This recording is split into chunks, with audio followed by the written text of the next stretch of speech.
Pechvogel von Helmut Metzger. Der Schorsch, der säbelt mit Gebrumm mit dem Messer an einem Brotleib rum.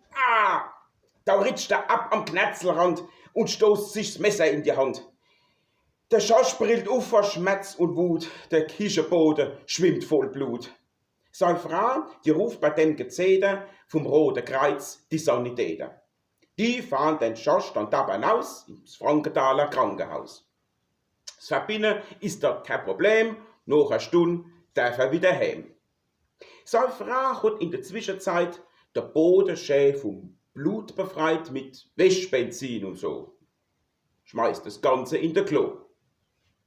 Und wie der Schorsch zurückkommt jetzt, hat er sich auf der AB gesetzt, steckt sich eine Zigarette an, groß, und schmeißt das Streichholz ahnungslos an dem, wo jetzt noch das Feuer glimmt, ins Klo, wo das Wäschbenzin drin schwimmt.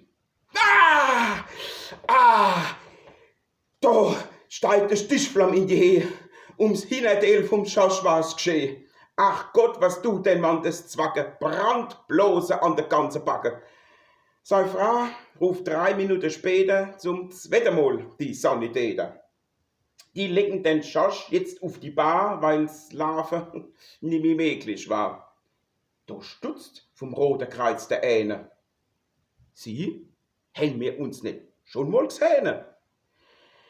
Der Schorsch nickt traurig aus der Wäsche und schildert ihm sein Doppelpech. Darauf lachen die, dass die am Ende die Tragbahn nicht mehr halten können. Der Schorsch stürzt ab, oh Gott erbarm, und bricht sich rechts an noch der Arm. Tja, wenn man Pech hat um die Reihe, sind alle guten Dinge genau